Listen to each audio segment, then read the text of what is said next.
Mas sejam todos bem-vindas e bem-vindos, né? Estamos dando continuidade ao nosso Seminário Nacional sobre Direitos da Natureza e o papel do sistema de justiça frente às mudanças climáticas. Agradecemos a presença de todos e todas e acho que podemos começar aí com a nossa mística da manhã e passamos depois para a Andrea coordenar os trabalhos dessa mesa. Obrigado, gente.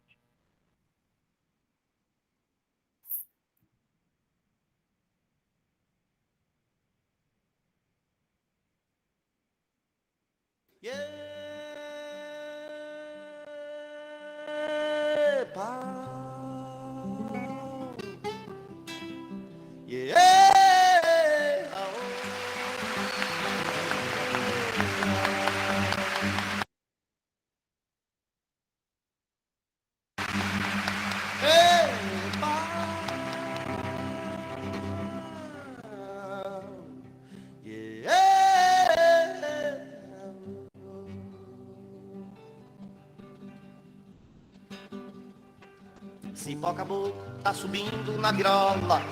Chegou a hora do pinheiro passar.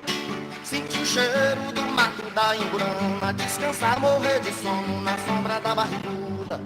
De cada vale, tanto esforço do meu canto.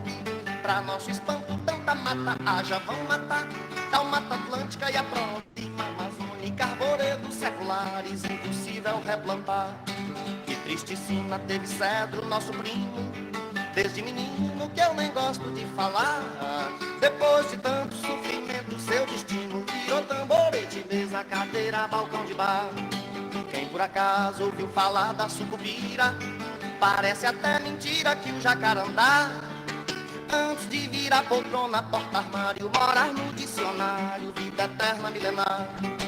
Quem hoje é vivo, corre perigo, e os inimigos do verde da sombra, o ar que se respira, e a clorofila das matas virgens destruídas. Bom lembrar que quando chega a hora, é certo que não demora. Não chame Nossa Senhora, só quem pode nos salvar é Caviúna, Cerejeira, Baraúna, Imbuiapau, da Soma, Juazeiro e Jatobá.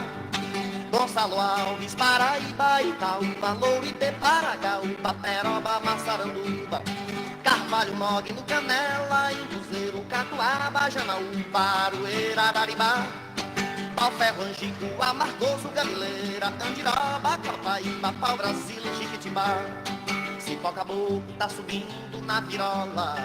Chegou a hora do pinheiro balançar. Sentir o cheiro do mato da imburana. Descansar, morrer de sono na sombra da barriguda. De nada vale tanto esforço do meu canto.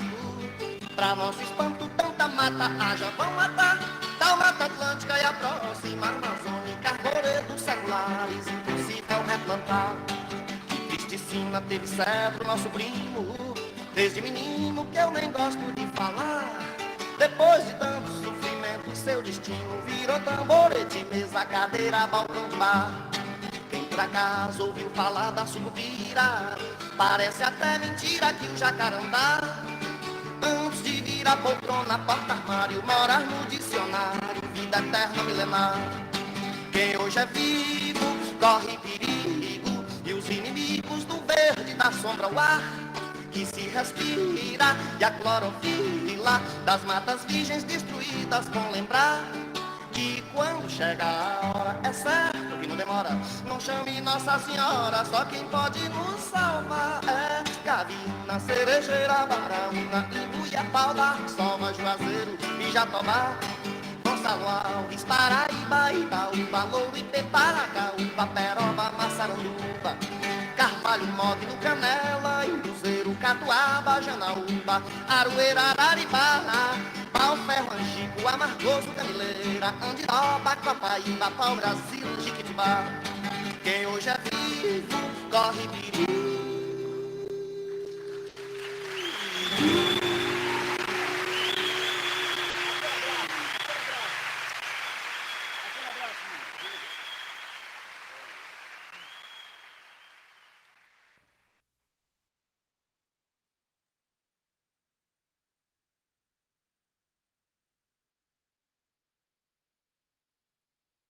Bom dia, então, a todos.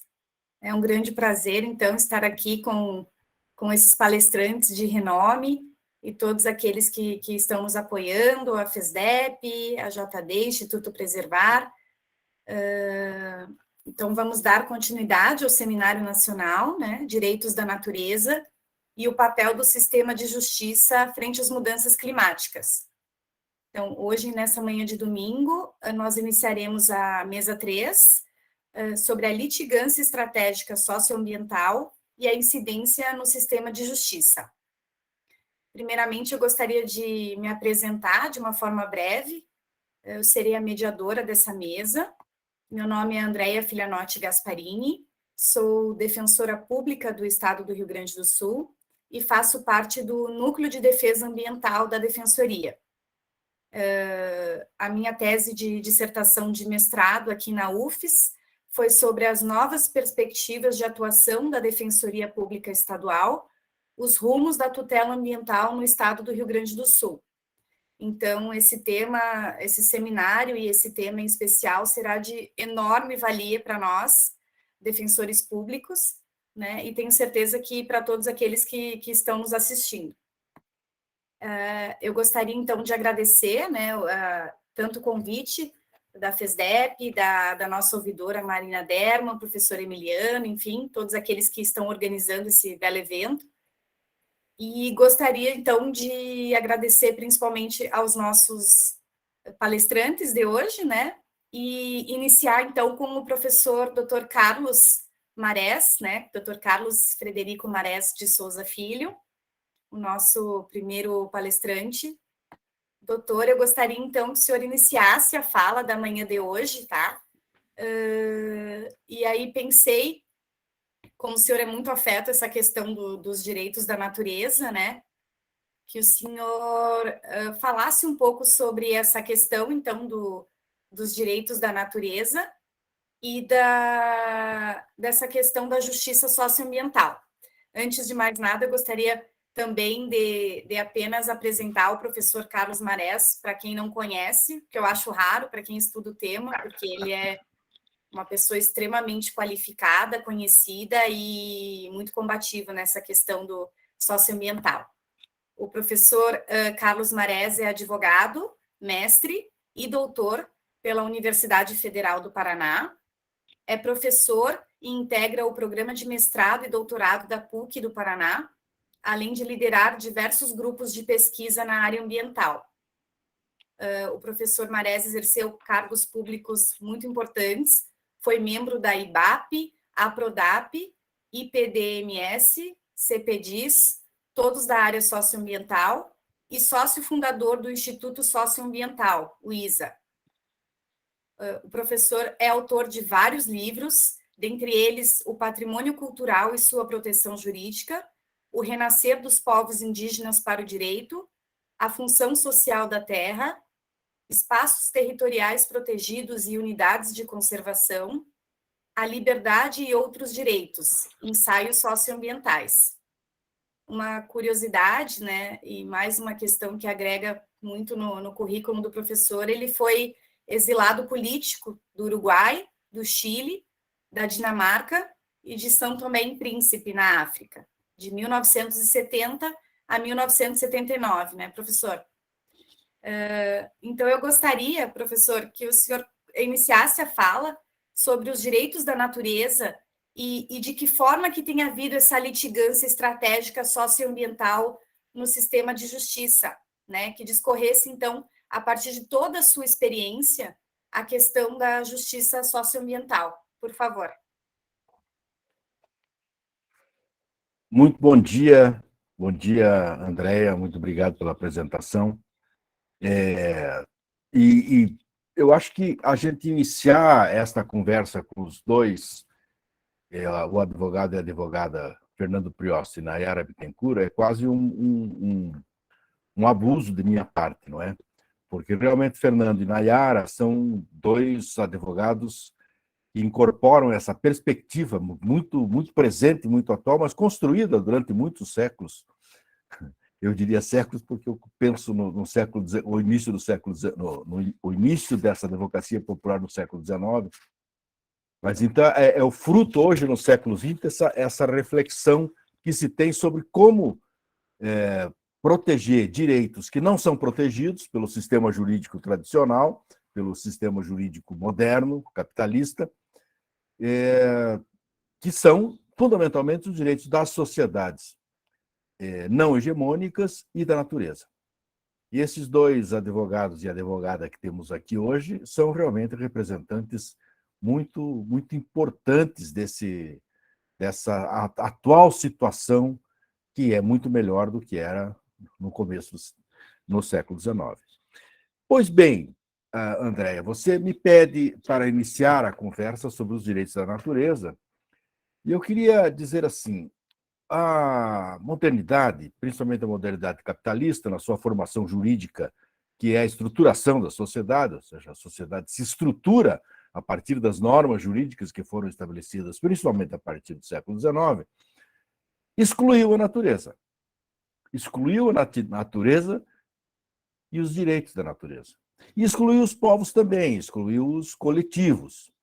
E isso principalmente tem uma influência muito determinante na América Latina, onde os povos continuaram existindo, sempre existiram e sempre resistiram a essa implantação desse sistema, assim chamado sistema moderno. E, portanto, os direitos dos povos e os direitos da natureza foram afastados. E, portanto, dentro daquilo que nós chamamos de sistema de justiça, não havia lugar para essas defesas. Vou me explicar melhor. A natureza rege-se por direitos. A natureza tem normas de convivência. Normas de convivência que não são escritas e não são, muitas vezes, declaradas e não são mostradas. Entretanto, todos sabem, na natureza, que a onça tem direito de caçar o queixada. Bom, pode caçar outro animal também. Mas e por que ele tem direito? Porque a sobrevivência dela, ou seja, o sustento dela, depende de sua relação, e uma relação que não é muito fraterna, digamos, quando caça um animal. Assim são as plantas também. As plantas disputam espaços e ganham espaços. E ganham vida. E mantêm vida. Bom, isso forma sistemas ecológicos que a gente só não chama de direito, porque, para nós, direitos são leis humanas.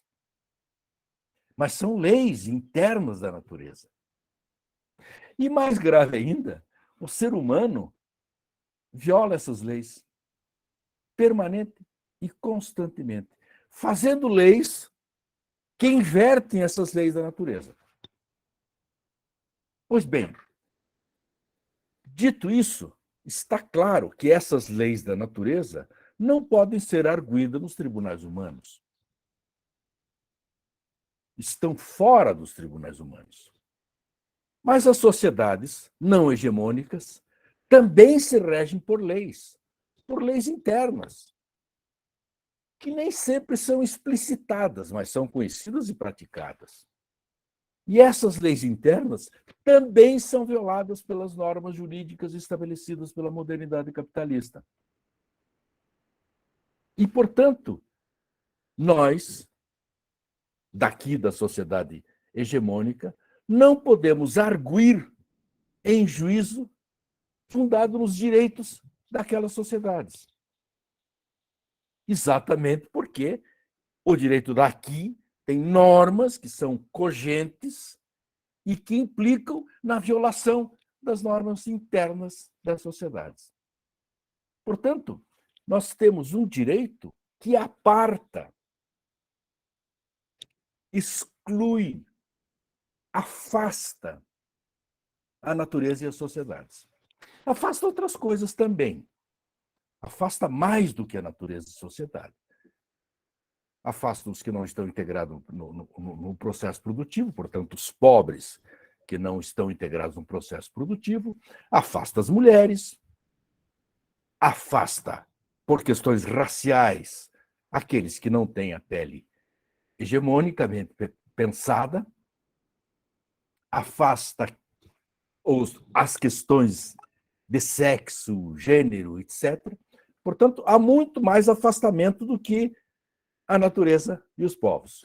Mas vamos ficar só com a natureza e com os povos, porque os outros afastamentos a gente pode até discutir aplicações internas de violações da norma moderna. Pois bem, dito isso, e como esse afastamento é um afastamento que passou no final do século XX, na metade do final do século XX, a ser reconhecido como afastamento, principalmente na América Latina, a questão social, ou seja, a questão das sociedades externas, para dizer mais claramente das sociedades indígenas, mas não só, porque aqui são as sociedades quilombolas, sociedades de extrativistas primários e de outras sociedades não hegemônicas, organizadas dentro do território. E a natureza mais internacionalmente, ou seja, a natureza não há um reconhecimento de que há uma violação da natureza, não é dita assim, é dita há uma destruição da natureza, mas na verdade a destruição da natureza implica na destruição das regras internas da sobrevivência da natureza. É um reconhecimento internacional. Portanto, há normas internacionais, já tentativas de normas internacionais há mais tempo de reinclusão da natureza. Não se diz assim, né? Se diz normas de proteção da natureza. Né? Não se diz não diz reintegração na sociedade, se diz proteção. É claro que, num pequeno parênteses, era assim, tudo aquilo que é protegido tem direito. O simples fato de haver proteção é um direito. Para a sociedade estruturada no nosso direito. Porque se ele é protegido, ele tem a coisa humana, animal, vegetal, mineral, a coisa protegida tem direito de não sofrer a agressão pela qual é protegida. Então, se nós protegemos uma árvore imune de corte, a árvore está protegida. Se a gente inverter a formulação, diz assim, a árvore tem direito de não ser agredida, de não ser destruída. Mas essa formulação o direito não aceita muito, não. O direito não gosta dela. E se a gente formular no sistema de justiça, formular em juízo assim, provavelmente causará muita estranheza. Ainda. Eu acho que dentro de alguns anos não vai causar tanta estranheza, mas ainda causa muita estranheza. Porque ainda a concepção de direito humano hegemônico. Pois bem, dito isso, deve-se dizer que esse direito humano hegemônico, capitalista, moderno, muda. Muda por quê? Porque ele é o retrato, a expressão das contradições da sociedade. E ao ele ser esse retrato, quando a sociedade pressiona, torce, altera, ele também sofre alterações. Entretanto, eu quero considerar uma questão. Essas alterações no direito, elas não significam exatamente alterações na sociedade. Ela significa, e o direito se modifica pelas correlações de força estabelecidas na sociedade. Mas ela não implica uma mudança imediata. Então, assim, a pressão da sociedade e das sociedades externas faz com que haja mudanças internas do direito. E eu vou dar um exemplo muito simples, um exemplo muito antigo, um exemplo do século XIX. A escravidão era um absurdo, e todo mundo sabe que é um absurdo. Hoje é muito difícil, embora eu acredite que é capaz de ter gente que defenda, e uns defendem, mas não dizem que defendem, não é? Mas é um absurdo. É um absurdo jurídico. É um absurdo do sistema. O sistema jurídico moderno não comporta a escravidão, porque é fundado na liberdade. Pois bem, ainda assim, nós tivemos no Brasil, no século XIX, pelo menos 88 anos de escravidão. Lá pelo meio do caminho, começa a haver leis que alteram, regulam a escravidão, no sentido de dizer que os africanos têm direitos de não ser escravos.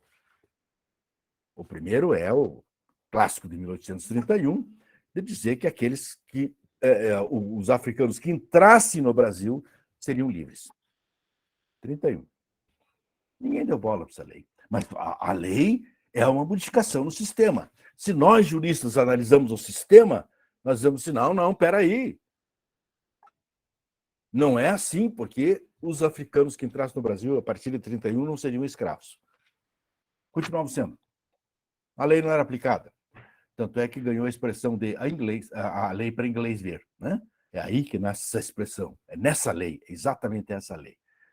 Pois bem, passou 19 anos, a lei não foi aplicada. Se tascou outra lei, em 1850. Mais uma lei para dizer que realmente não podiam mais importar africanos, importar escravos. A lei começou a não ser tão aplicada assim também, as coisas não funcionavam muito bem, mas começou a haver a advocacia popular indo em juízo para que a lei fosse aplicada. Então, veja o seguinte, nós temos dois passos. O primeiro passo é mudar a lei internamente, porque enquanto não muda a lei, é muito difícil exercer direitos. Mudada a lei, é necessário exercer direitos, mas não é fácil.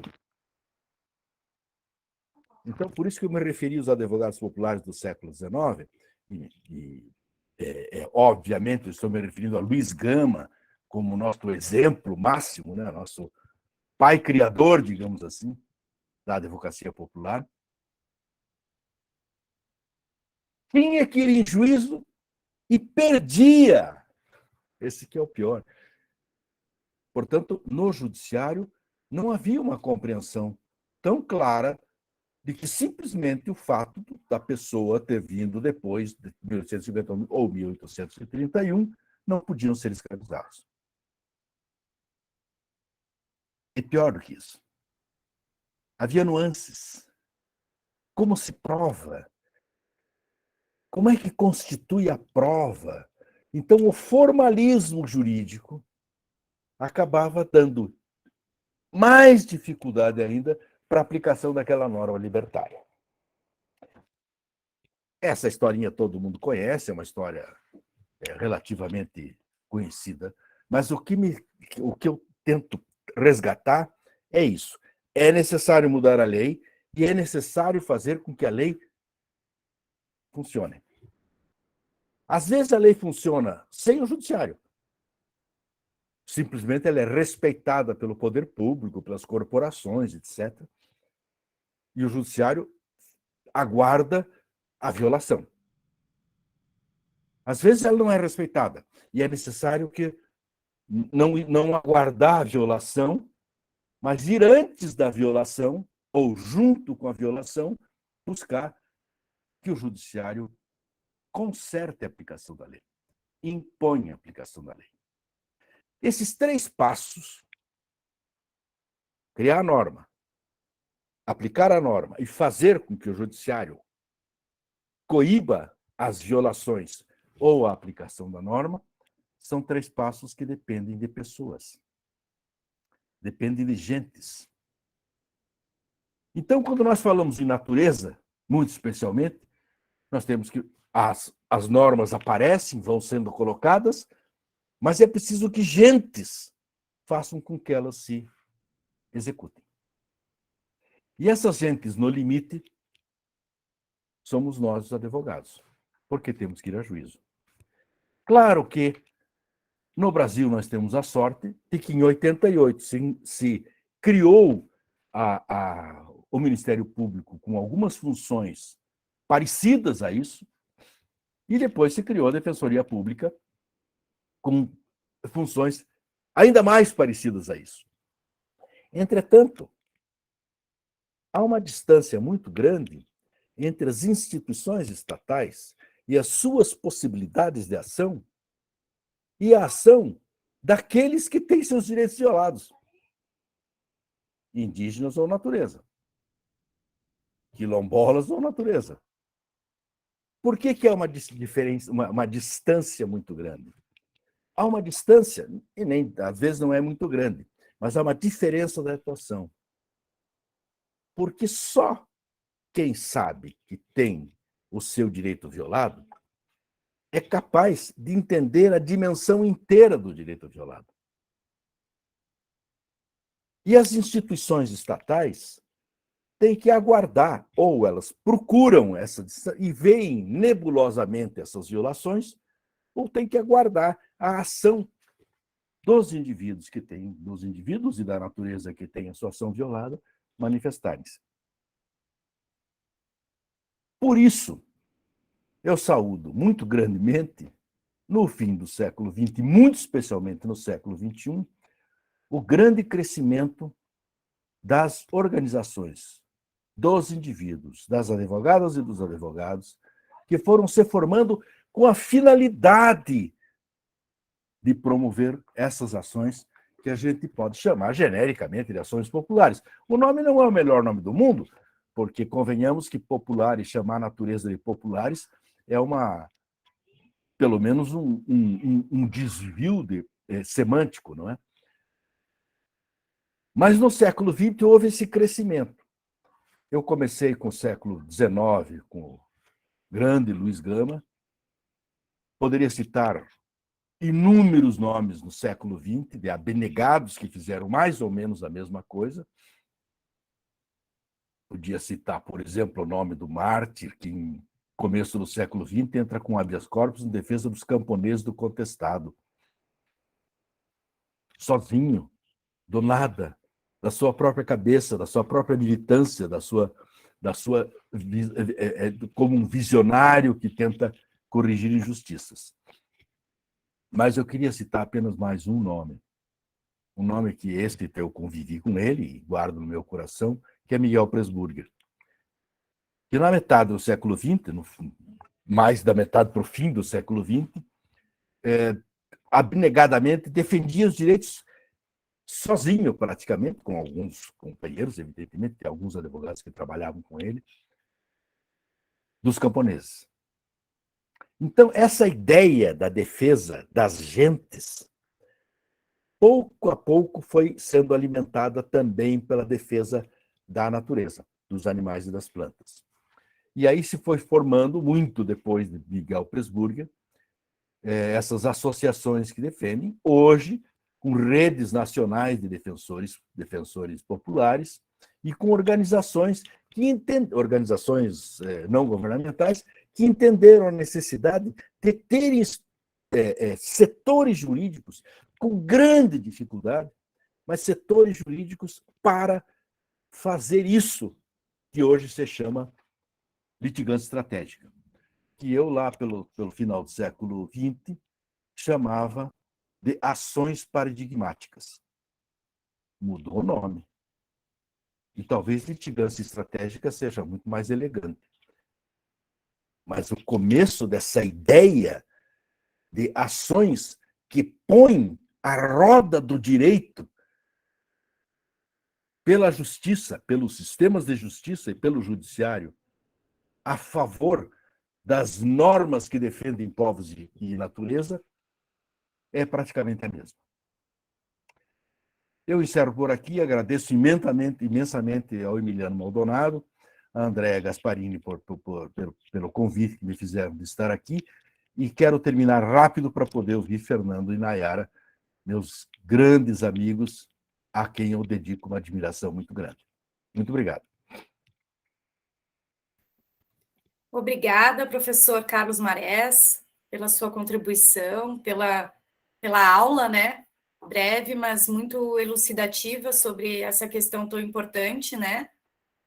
E eu gostaria, inclusive, de comentar assim, a importância, né, dessa questão que o o doutor falou, né, de como é difícil exercer esse direito, né, e a importância do papel do advogado popular, né, e eu acrescentaria também aqui a importância dos defensores públicos, claro, na medida do possível, né, já que, infelizmente, a estrutura da defensoria não permite que nós atuemos como deveríamos nessa questão da mais coletiva, né, já que os defensores públicos estão realmente muito sobrecarregados com essa questão individual, mas temos o total conhecimento, importância e atuação naquilo que podemos atuar nessa questão de fazer-se respeitar a lei, né, perante o judiciário, como o doutor Carlos comentou, né, e a dificuldade realmente existe das instituições estatais de ter conhecimento daquilo que realmente acontece, né.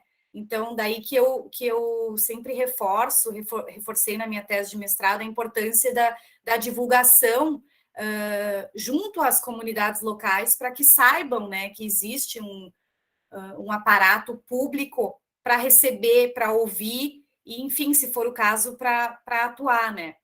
A título de exemplo, a Defensoria Pública do Rio Grande do Sul criou o Núcleo de Defesa Ambiental em 2013, e, na medida do possível, tem participado de congressos, reuniões, sessões legislativas, debates, audiências públicas, encontros de capacitação interno, né? Porque é importante também que os defensores se capacitem nesse tema que, infelizmente, não é alvo de muito estudo nas faculdades, né? A gente aprende de uma forma muito rápida, né? E é um tema que merece um aprofundamento, né? Então, realmente foi muito importante a sua fala, professor. E agora, para poder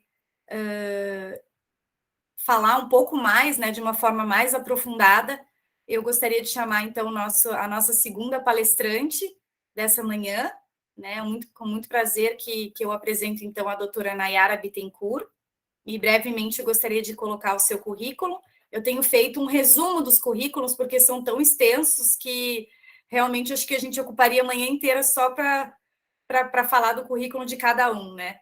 A doutora Nayara, então, ela é advogada e coordenadora do Programa Sul da Terra de Direitos, é mestra e doutoranda em Direitos Humanos e Democracia pela UF do Paraná, é integrante do Grupo de Trabalho Biodiversidade da Articulação Nacional de Agroecologia e do Coletivo Jurídico da Campanha Permanente contra os Agrotóxicos e pela Vida.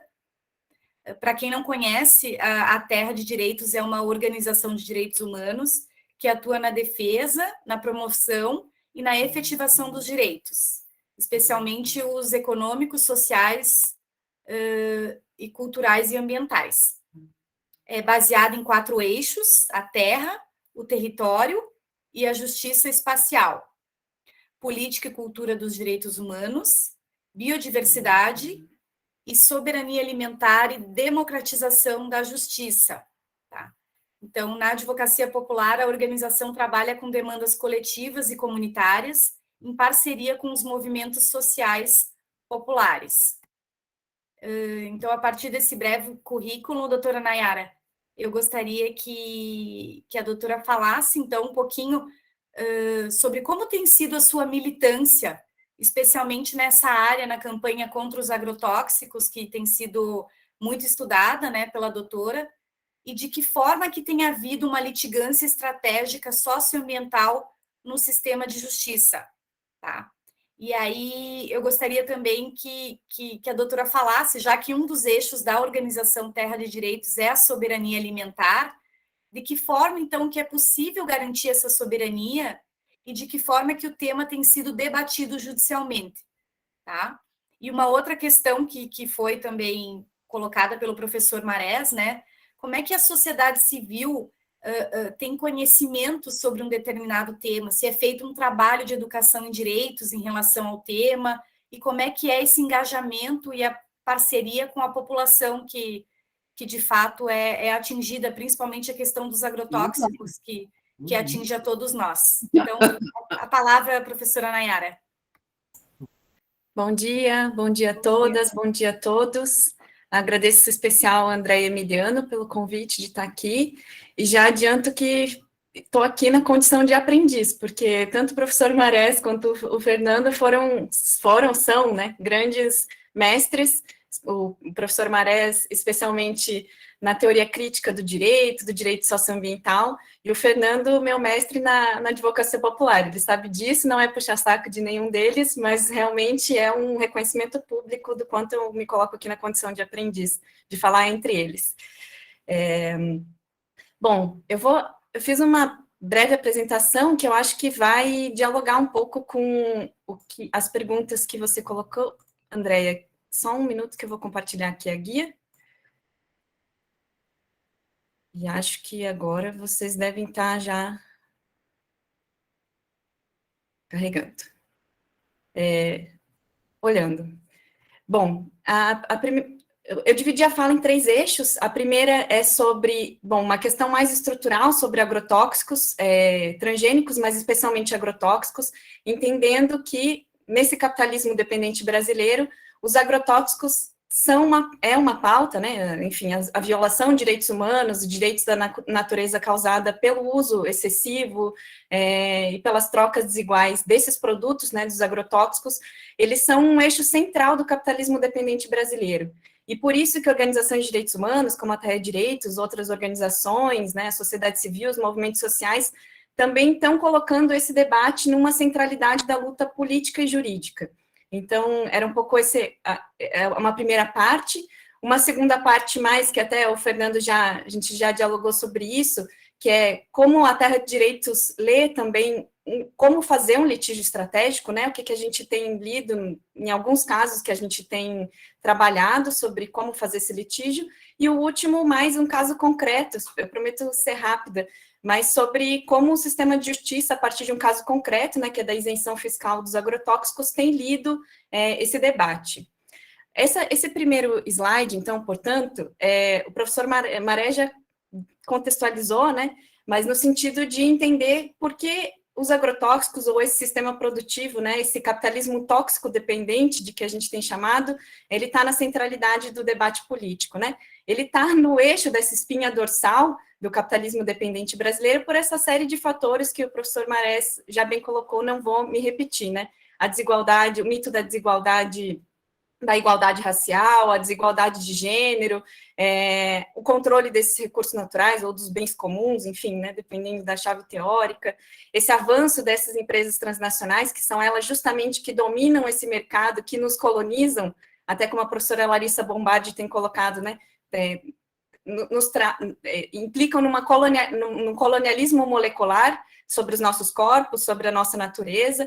Esse capitalismo dependente que se acirra agora mais no capitalismo neoliberal, nós estamos vivenciando também um período de alta instabilidade democrática no Brasil, e já vivemos períodos ainda piores, né? Não sei, talvez esse seja um dos piores, e, enfim, né, toda essa divisão internacional do trabalho que representa essa tabela, que é do Ministério da Indústria e do Comércio Exterior, que é basicamente a nossa produção e exportação agropecuária está muito centrada em bens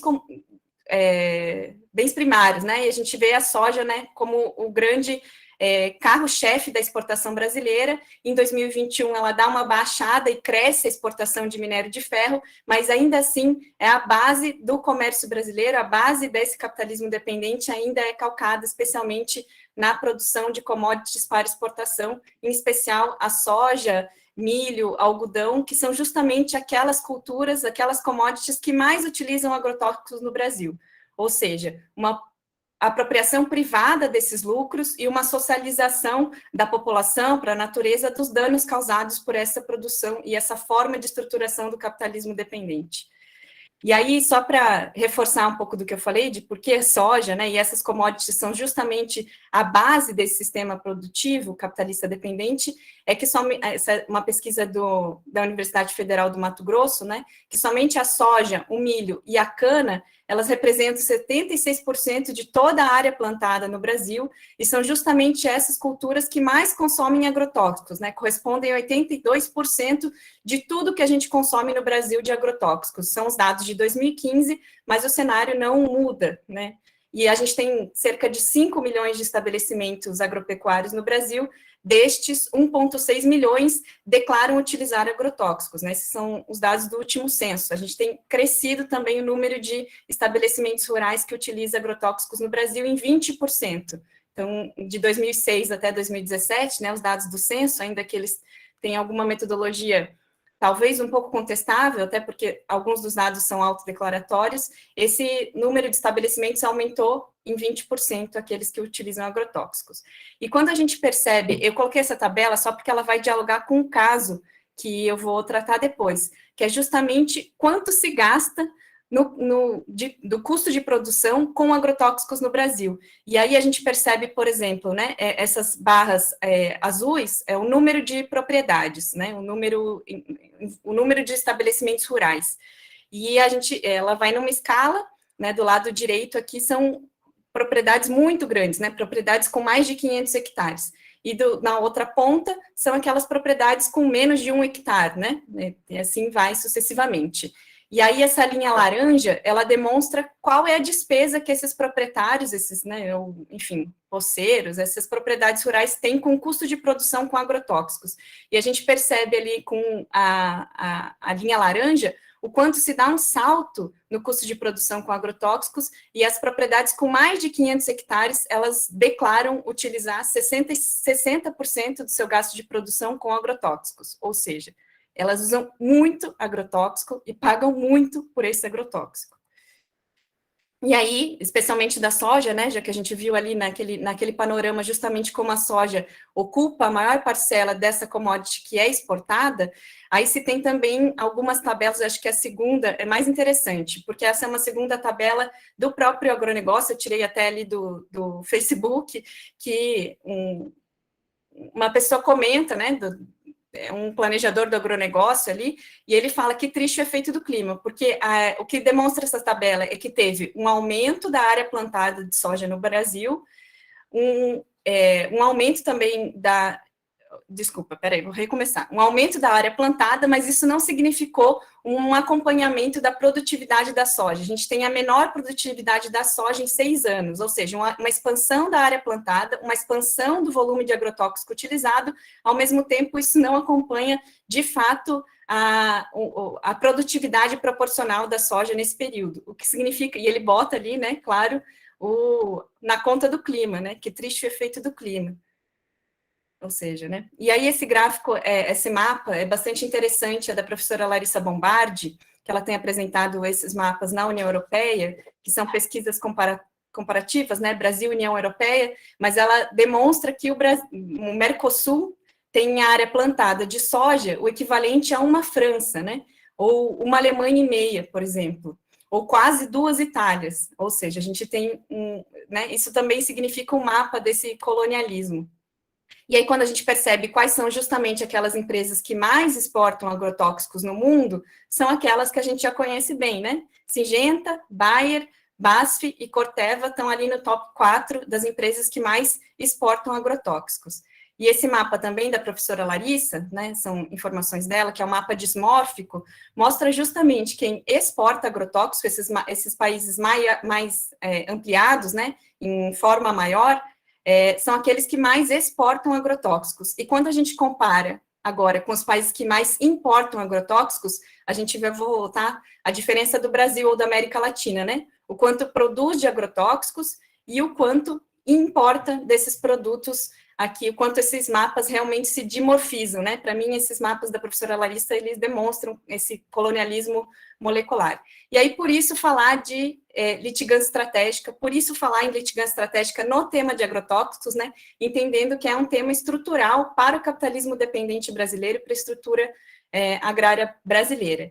E aí, alguns pontos, né, a partir do que a gente tem lido da assessoria jurídica popular, do acúmulo histórico da terra de direitos, o que significa essa contestação dentro do sistema de justiça, como bem falou o professor Marés, né, com todas as suas armadilhas, com todas as suas questões, as suas dificuldades de acesso, mas quanto a gente tem, de fato, que ter uma atuação bem estratégica e refletida, entendendo as particularidades político-jurídicas desse sistema, né, e traduzindo essas armadilhas ideológicas desse sistema de justiça. E aí a gente costuma dizer que na assessoria jurídica popular a gente trabalha a partir de um tripé. Um tripé é o litígio, né, o litígio estratégico, uma perna do tripé é o litígio, né, uma perna do tripé é a incidência política, jurídica, né, de uma forma geral, e o terceiro é que não tem como fazer tudo isso sem fazer educação popular, nesse tripé. E aí, para a gente pensar num litígio estratégico, a gente tem algumas indicações, né? Por exemplo, o objetivo de construir alguma tese ou jurisprudência que possa avançar nas lutas coletivas por direitos no país. Vou resgatar também o que o professor Maresi já disse, que nos facilita um pouco, né, nesse diálogo, que é justamente, né, pensar marcos positivos, né, seja em lei, seja em jurisprudência, algo que possa impactar não só o caso local trabalhado, territorial trabalhado, mas o quanto ele pode impactar a conquista de direitos de outros povos, né, de outras localidades, de outras territorialidades. E aí, pensar nesse caso, com muito cuidado, né, qual que é o potencial de impacto, de repercussão, e como que vai ser a construção da narrativa dos direitos humanos, socioambientais ou da natureza que estão imbricados ali naquela tese, naquele caso. E aí, uma tarefa árdua dos advogados populares, dos defensores ou dos promotores, né, entendendo que ainda é um tema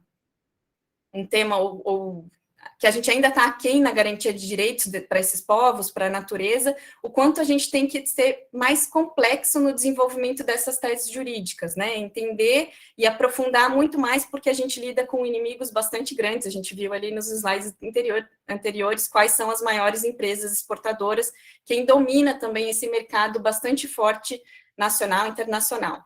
E aí, o que significa, né, um caso emblemático? O que a gente pode avaliar para pensar se o caso é emblemático, se a gente consegue construir um caso emblemático, e aí um outro parênteses, né, uma chave, de que o caso não é emblemático por si, é o caminho do caso, é a trajetória de construção do caso que o torna emblemático, né, o tanto de trabalho empenhado, qual a estratégia desenvolvida, e ele pode dar certo, pode não dar, né, e também tem vários jeitos de dar certo ou não. Mas é justamente essa era uma questão importante, né? O caminho que se traça é mais importante do que o resultado do caso em si. É isso que torna um caso emblemático. E aí, alguns pontos para se pensar nisso, né? Primeiro, qual é o impacto sobre esses sujeitos? A gente consegue impactar sujeitos coletivamente também? Se ele tem potencial ali para construir essa tese, uma jurisprudência positiva, ou se ele pode mudar ou modificar um marco legal ou a interpretação da aplicação de um direito, se ele pode impactar outras demandas de direitos humanos, e se de alguma forma ele representa uma fissura nesse sistema de justiça, um ineditismo nesse sistema de justiça, nesse conteúdo.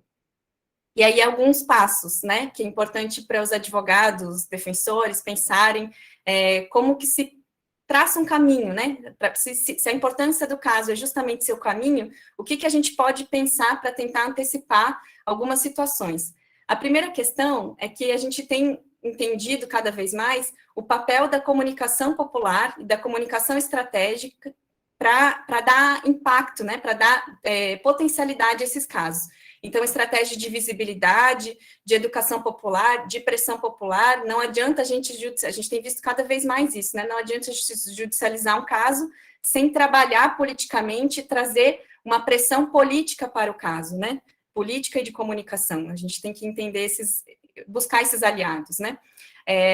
Em segundo momento, pensar também um plano de trabalho, já que são casos, como eles são justamente casos de fissuras, casos de contestação, são casos que provavelmente vão demorar um bom tempo para ter algum desfecho no sistema de justiça, e por isso tem um plano de trabalho, né, seja de curto, de médio e até longo prazo, pensando que podem ser casos que durem 20 anos, por exemplo, né?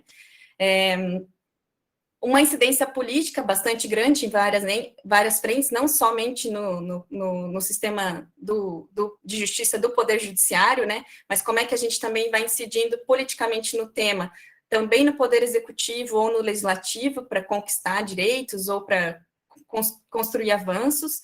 E esse 4, que eu diria que é um dos mais importantes, né, como é que a gente engaja aliados e parceiros? Quem vai estar nessa luta com a gente? Quem vai estar nessa trincheira política para a gente? A gente tem visto o quanto é importante, especialmente nesse tema, por exemplo, de direitos socioambientais, luta contra os impactos causados pelos agrotóxicos, o quanto setores críticos da ciência têm sido fundamentais para a gente avançar no debate público, ou, por exemplo, estratégia com organizações de direitos dos consumidores, né, junto com organizações de direitos dos agricultores, por exemplo. Então, como é que a gente se constrói essa aliança ampla, uma frente ampla, para que a gente avance? A gente não consegue avançar sozinho. E até a importância da gente pensar nas várias escalas de impactos desse caso, né? Seja em âmbito local, regional, estadual, nacional e até internacional para proteger esses direitos humanos. E aí, nesse caso da litigância dos agrotóxicos, né? A gente tem visto muito que não basta denunciar, tem que se afirmar. Então, se denuncia esse modelo extrativo, né, do uso massivo de agrotóxicos, transgênicos, da apropriação do agronegócio, mas se anuncia a agroecologia. A gente tem que lembrar mais de responsabilizar não só o poder público, mas também as empresas, as indústrias, né, esse grande lobby, esse grande poderio econômico que está por detrás disso. E também trazer todo esse debate, né, para um constrangimento da arena político-jurídica, né, já que é um tema que tem ganhado espaço na mídia, enfim, né, por uma conquista nossa, da sociedade civil, dos movimentos sociais. E aí esse caso, né, já estou terminando aqui, mas só esse caso de como a gente tem trabalhado, poderia ter selecionado vários, mas esse é um que a gente tem considerado bastante emblemático, que é da ação direta de inconstitucionalidade 5.553, que ela está andando no STF, né? Já vou falar dos desdobramentos dela, mas é uma ação que foi ajuizada em 2016 pelo Partido Socialismo e Liberdade, o PSOL, e ele questiona justamente alguns dispositivos que tratam das isenções ou benefícios fiscais aos agrotóxicos no Brasil. E aí se ataca especialmente com essa DI, o convênio número 100 do CONFAS, que existe desde 97, perdão, que reduz em 60% e pode chegar a 100%, dependendo do estado, da base de cálculo do ICMS sobre agrotóxicos, e também o decreto 7.660, que confere isenção total para alguns agrotóxicos do IPI, né, do Imposto sobre Produtos Industrializados.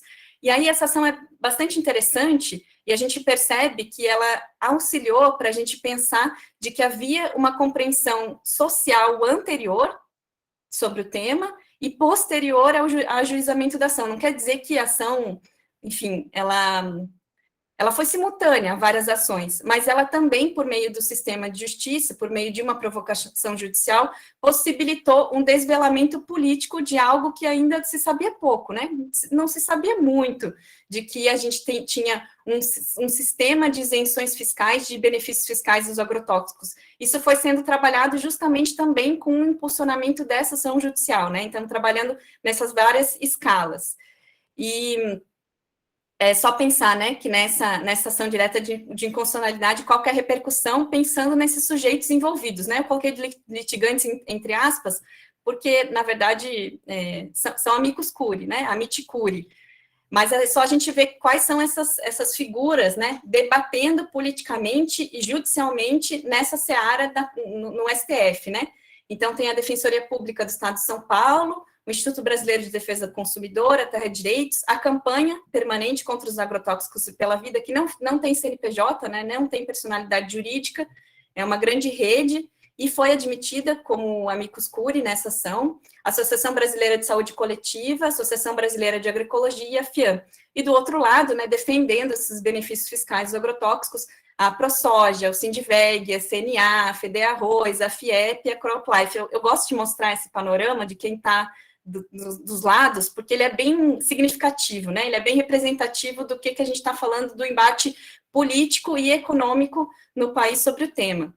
E aí, lembrando, assim, né, do que eu falei, da importância da gente pensar nos parceiros, né?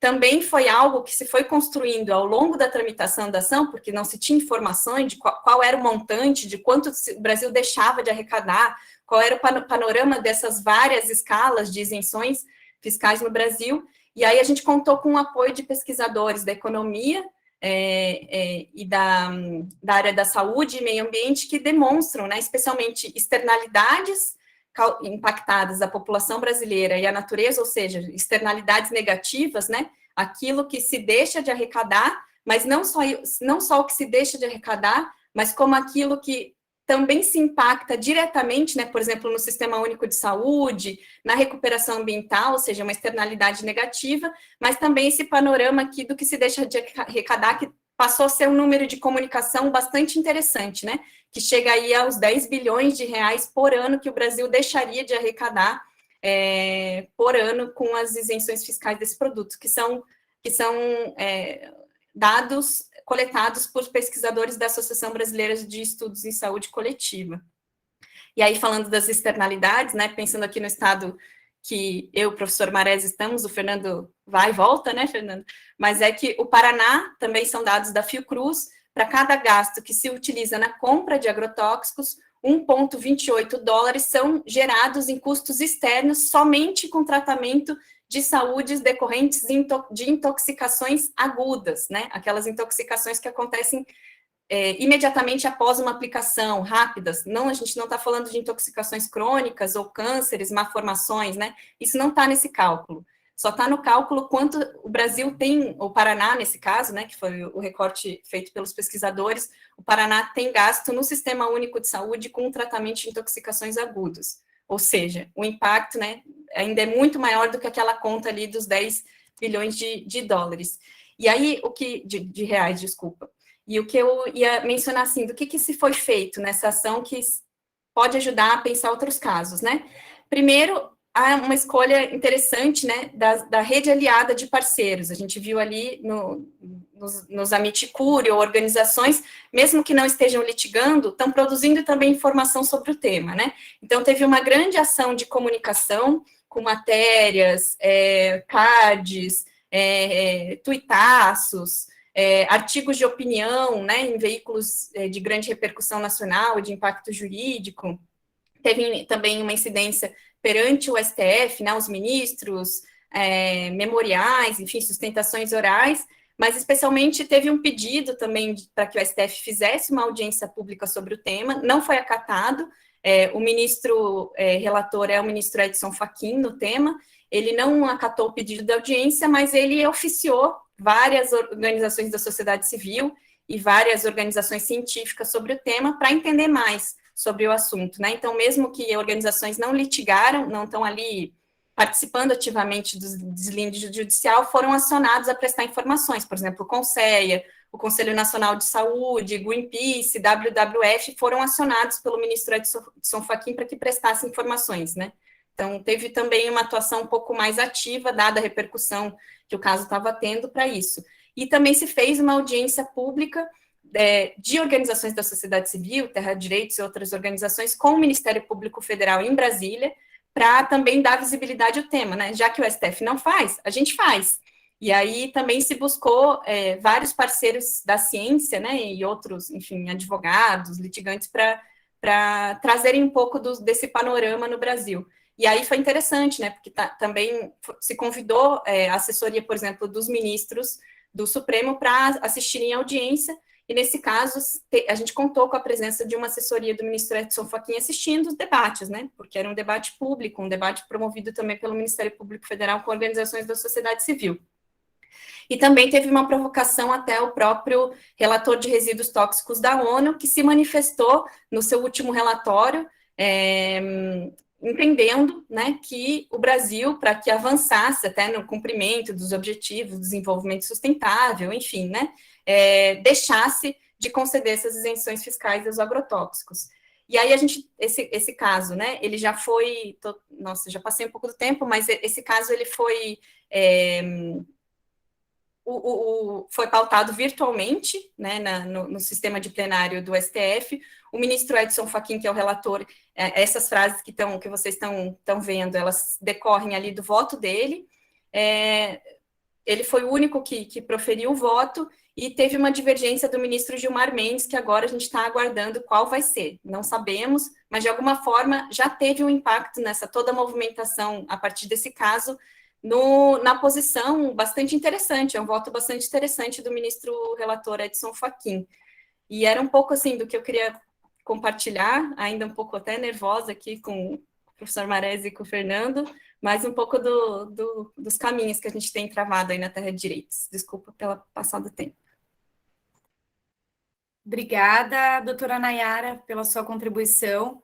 Eu achei muito interessante muitos dados que a doutora falou. Eu, particularmente, não tinha conhecimento, né? E como é importante, né, que a gente foque em determinados temas que são tão importantes e exigem muito estudo, né, estatístico, das peculiaridades do caso. Então, é muito bom saber que nós temos advogados populares, assim, que estão tão informados, né, para poder lutar na justiça realmente por esses temas, né. Então, agradeço a tua contribuição, Nayara.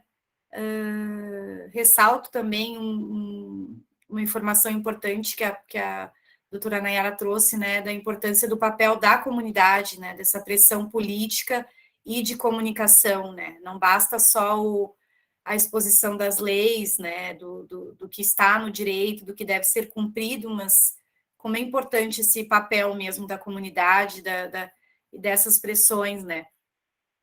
Eu tive uma experiência até para compartilhar aqui na cidade onde eu atuo, de ficar sabendo sobre determinado problema ambiental por meio de um abaixo-assinado. E eu fiquei muito surpresa, assim, muito feliz de saber que procuraram a Defensoria Pública, né, através de um abaixo-assinado, para ajuizar a ação, porque na época eu já me senti empoderada, né, porque eu sabia que a população estava lutando por aquilo, enfim, que eu não estaria sozinha, que eu teria esse amparo para conversar, para saber de fato o que é que estava acontecendo, né. Então, bem importante essa questão que a doutora Nayara colocou. Então, agora, abrindo a palavra ao nosso terceiro, último e não menos importante, doutor Fernando Prioste.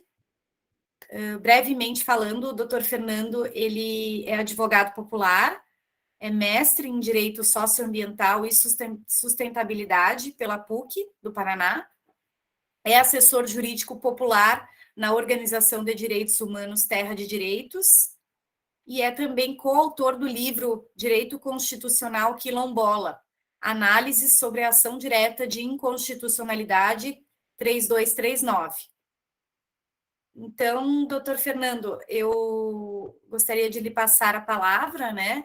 E desde já, para servir de norte para a sua exposição, lhe perguntar como é que tem sido, então, a sua militância na proteção, principalmente, que eu vejo que é objeto de estudo do doutor, né? Das unidades de conservação ambiental, né? E de que forma também que tem havido essa litigância estratégica socioambiental.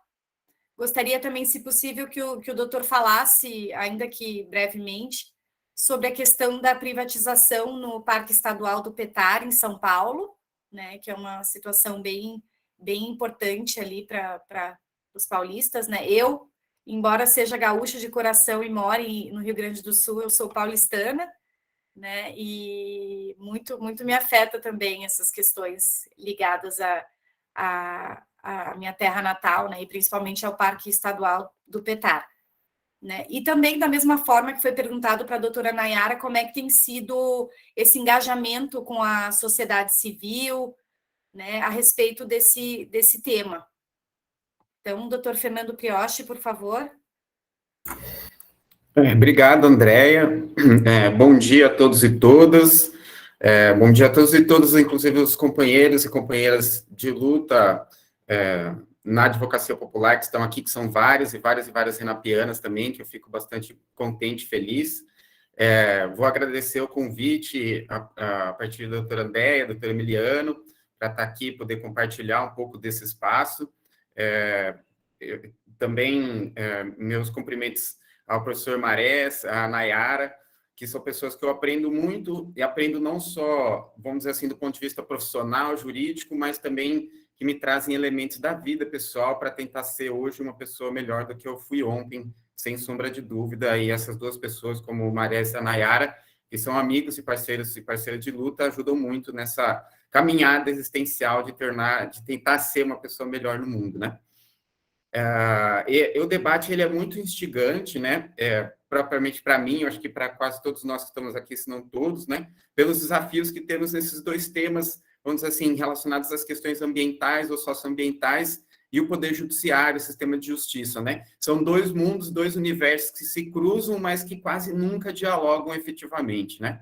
E eu preparei hoje aqui para tentar responder essas perguntas que a Andréia colocou, dialogar com o que o professor Marés falou, que a Nayara trouxe para a gente também, uma reflexão a partir de um caso concreto, de uma situação concreta, que é justamente essa proposta de concessão do PETAR, que é o Parque Estadual Turístico do Alto Ribeira, que é ali pelo Instituto Socioambiental, e aí eu peço só uma pequena correção no currículo, que é falha minha, porque o lado está desatualizado, né? Eu trabalhei durante muitos anos e tenho muito orgulho disso na Terra de Direitos, mas hoje trabalho no Instituto Socioambiental, a partir do escritório de Eldorado, no Vale do Ribeira, em São Paulo, e tenho acompanhado essa questão relacionada à concessão do PETAR, tanto como assessor jurídico popular no ISA, como também conselheiro do Conselho Estadual de Meio Ambiente, que vai enfrentar essa matéria agora no final do mês.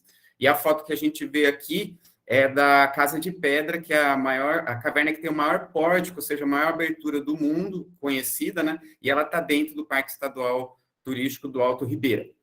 Essa unidade de conservação, o Parque Estadual Turístico do Alto Ribeira, que a gente chama de PETAR, ela foi instituída em 1958, formalmente, né? Ela tem 35 mil hectares, tem cerca de 400 cavernas dentro do interior dessa unidade de conservação, 12 delas abertas à visitação, e um histórico muito grande desde a instituição dessa unidade de conservação, de violação de direitos da população local. A foto que a gente vê aqui é a foto da trilha, que se percorre a pé até o quilombo de Bombas, são cerca de 6 quilômetros de trilha, e, inclusive, apesar de haver uma determinação judicial desde 2015 para que a Fundação Florestal do Estado de São Paulo construa uma estrada para acesso a essa comunidade sobreposta ao PETAR, até hoje essa medida judicial não foi cumprida, até hoje é só a trilha chegando a pé no quilombo de Bombas. E o Parque Estadual do PETAR, ele tem 4 núcleos, que são, vamos dizer assim, 4 lugares dentro da unidade de conservação que se faz a visitação, né? Que é o núcleo Ouro Grosso, Santana, Caboclos e Casa de Pedra. Hoje a visitação ela se dá basicamente através de um sistema assim, entre aspas, um pouco mais livre, em que o Estado, através da Fundação Florestal, gere a entrada na unidade de conservação, que tem um preço relativamente módico de R$19, só que a visitação ela se dá sempre acompanhado de um guia ou de uma guia ambiental, que é quem pode entrar dentro das cavernas com um grupo, e ali o grupo vai, na verdade, a maior parte do custo pagar para esse guia, para essa guia ambiental, né? E hoje, a estruturação do turismo no PETAR, ela se deu basicamente a partir da década de 1990, apesar do parque estar instituído lá no mês de 1958, né? E tem cerca de 42 mil visitas por ano, são 1.000 leitos no núcleo Serra, onde estão ali principais pousadas, hotéis, né? 7% do PIB da cidade de Iporanga, porque o PETAR está localizado entre Iporanga e Apiaí, que são municípios que estão ao sul do estado de São Paulo, na fronteira com o Paraná, numa das regiões, na região que tem, na verdade, o maior maciço de Mata Atlântica ainda existente no país, né? E onde se localiza esse pequeno município de Iporanga, que tem 4 mil habitantes, né? E 7% apenas do PIB do município tem relação direta com a exploração do turismo ali. E um salário médio de quem opera no turismo abaixo da média do estado, que é de R$ 1.300, a média lá é de 1.900, a média aqui no estado de São Paulo. Aqui, nesse próximo slide, a gente vê um pouco a conformação do PETAR, né? As linhas em vermelho mostram o que é essa unidade de conservação, o contorno dela. A linha externa em preto é uma linha que demarca a área de amortecimento da unidade de conservação. Em amarelo são os territórios das comunidades tradicionais, então mais abaixo da tela a gente vê o quilombo de Porto Velho, o quilombo de Congume, mais acima um pouquinho o quilombo de Bombas, que está sobreposto ao PETAR, Ribeirão dos Camargos, que é uma comunidade cabocla, Maria Rosa e Pilões, que são comunidades que estão na área ali de influência também da unidade de conservação, e entre outras são várias as comunidades quilombolas, principalmente dessa região ali, que a gente diz do Médio e Alto Ribeira, né? E são 34 comunidades quilombolas nessa região, um pouquinho mais afastadas entre o município de Eldorado e Iporanga, aí nesse canto do estado de São Paulo.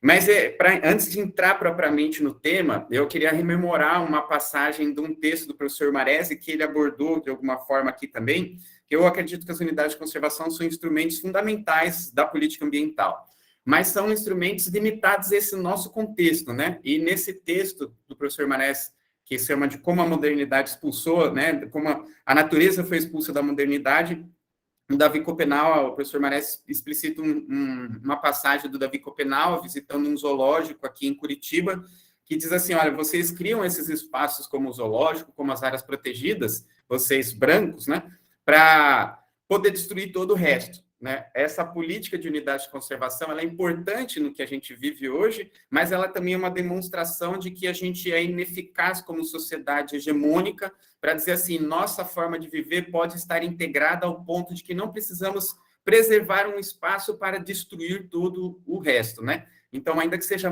fundamental, né, o Sistema Nacional de Unidade de Conservação, acredito que no caminhar histórico a gente precisa superar esse modelo de preservação para que a vida em sociedade ela esteja integrada efetivamente à natureza, como o professor Maresi diz, que a gente pare de violar essas leis e realmente esteja integrado na forma de ser e fazer, porque todos nós também fomos parte da natureza, né? E esse processo de concessão do PETAR, ele tem origem no Programa Estadual de Desestatização do Estado de São Paulo. Então, ele não é necessariamente um pensamento, uma reflexão de como melhor gerir essas unidades de conservação. Ela parte de uma reflexão política sobre o papel do Estado na sociedade. E aí também o papel das unidades de conservação. Porque esses lugares que no nosso Sistema Nacional de Unidades de Conservação, no capitalismo que a gente vive, que são os lugares para preservação ambiental, são vistos, na verdade, como um ônus para o Estado, como uma área que está ali preservando, mas que não está gerando valor do ponto de vista econômico. E a forma que o Estado de São Paulo vê para gerar valor econômico é conceder ou privatizar a iniciativa privada para que ela seja explorada. E ontem estava tendo uma manifestação em Iporanga sobre isso, eu conversando com alguns sindicalistas do tema, do Sintraema, disseram que há 15 anos o PETAR tinha 72 funcionários trabalhando, terceirizados e concursados, hoje tem apenas 2, e essa desestruturação é parte desse processo de privatização. E essa privatização, a concessão do PETAR e de outras unidades de conservação no Estado de São Paulo, tem arrimo nessa lei 16.220, uma lei estadual lá do Estado, e que é um marco, inclusive, do estabelecimento do Fórum de Povos e Comunidades Tradicionais do Vale do Ribeira, porque ali é um mosaico muito grande de unidades de conservação, de vários tipos, de uma área muito grande, significativa mesmo, que afeta diversas comunidades tradicionais. E quando essa lei foi votada e aprovada, não foi feita consulta aos povos e comunidades tradicionais, diversas unidades de conservação foram inseridas no escopo da possibilidade de fazer essa privatização, e a mobilização em torno da resistência contra essa lei fez surgir esse Fórum de Povos e Comunidades Tradicionais, que hoje luta contra a privatização do PETAR e que organizou esse ato de ontem no município de Iporanga. Apesar da lei instituída em 2016, foi a partir mais ou menos ali de 2018 e 2019 que se iniciaram os estudos de viabilidade econômica. E o Estado iniciou o estudo agregando 3 unidades de conservação daquela região, que é o Parque Estadual Carlos Botelho, o PETAR e o Parque Estadual Intervales. E esse trabalho, veja, ele começou em outubro de 2019, então ele enfrentou um grande período também relacionado à pandemia, mas uma marca fundamental desse estudo é que ele é basicamente um estudo de viabilidade econômica, não relacionado às questões ambientais ou socioambientais, mas que projetou uma possibilidade de concessão das unidades de conservação único exclusivamente ao grande capital, às grandes empresas, e desprezou por completo os povos e comunidades tradicionais. E essa situação ela é efetivamente muito grave, e a gente vai ver a partir dessa política, dessa proposta mesmo de concessão. Então, a concessão, ela se dá em 3 núcleos, ela é a concessão de áreas dentro do PETAR, né? Núcleos que chegam a ter 158 hectares de trilhas, e essa área, assim, mais, vamos dizer assim, um núcleo mesmo, né? Que é aproximadamente 0,4% do território da unidade de conservação, que, do ponto de vista da abrangência territorial, é pouco, mas do impacto é muito grande. E aqui já uma questão muito significativa, porque as cavernas, que são os principais atrativos, elas não estão no processo de concessão, porque elas são bens da União e o Estado, teoricamente, não poderia conceder. Então, é uma concessão que o Estado de São Paulo quer fazer das trilhas, mas não do atrativo da caverna, que é o principal, de uma certa forma maquiando uma impossibilidade que o Estado tem de fazer essa concessão das cavernas, porque o Estado de São Paulo não é detentor das cavernas, são bens da União pela Constituição Federal. E é uma concessão que se projeta, a princípio, por 30 anos, com uma outorga fixa do leilão que vai se dar, que inicia em 8 milhões de reais, que a gente dividir por meses vai dar cerca de 22 mil reais por mês.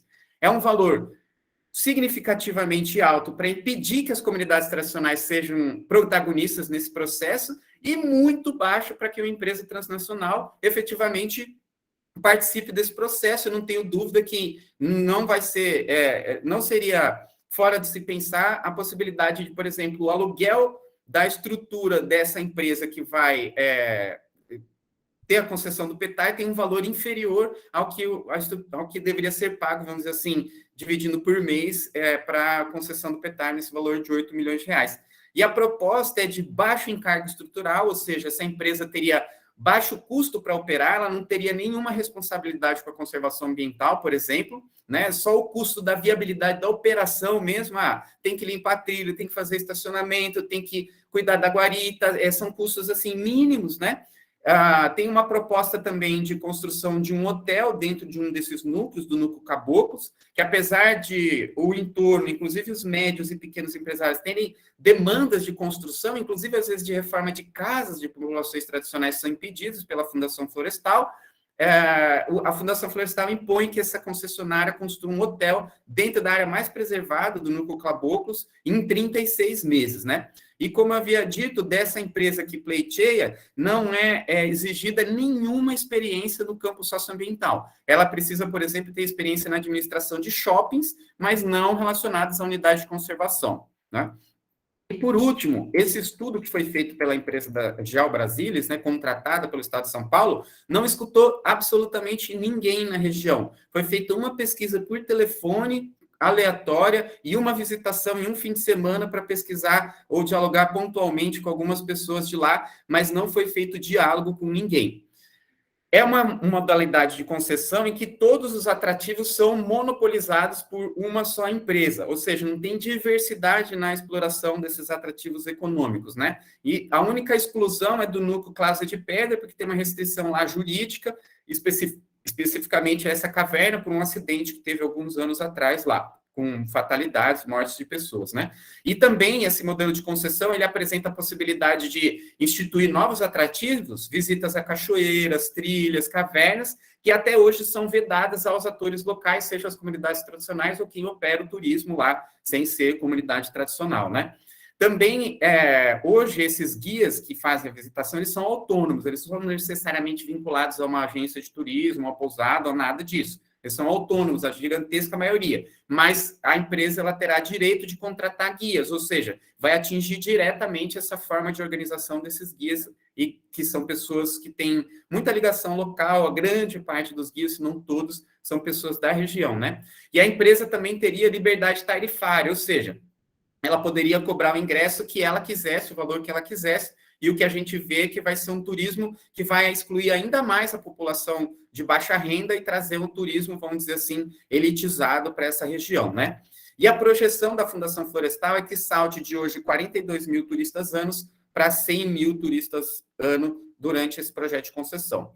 Essa figura que está aqui é a figura de uma dos movimentos que tem lá, do movimento PETAR Sem Concessão, porque essa proposta de concessão, ela desagrada agências de turismo, as pousadas, os guias ambientais, as organizações ambientalistas de direitos humanos, povos e comunidades tradicionais, o poder municipal e a pastoral social.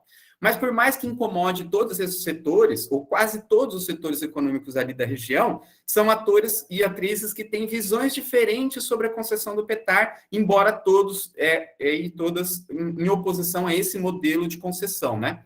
E aqui eu vou apontar um pouco do que são essas violações e já partir para uma análise sobre como está o cenário jurídico relacionado a isso, né? Então, essa proposta de concessão se dá sem nenhum estudo por parte do Estado do impacto social ou socioambiental da concessão. O que está presente no caderno de encargos, por exemplo, é um impacto a posterior, baseado no estudo que a WWF fez sobre turismo e concessão em unidade de conservação, ou seja, se admite um impacto, mas não se quer realizar um estudo prévio. E tem riscos muito grandes de gentrificação relacionados a essa modalidade de concessão, principalmente porque ela visa atender um público de maior poder aquisitivo. E são muitos os estudos, a bibliografia é extensa sobre o processo de gentrificação na concessão privada de unidade de conservação, mas a Fundação Florestal tem ignorado e negou peremptoriamente a possibilidade de fazer esses estudos.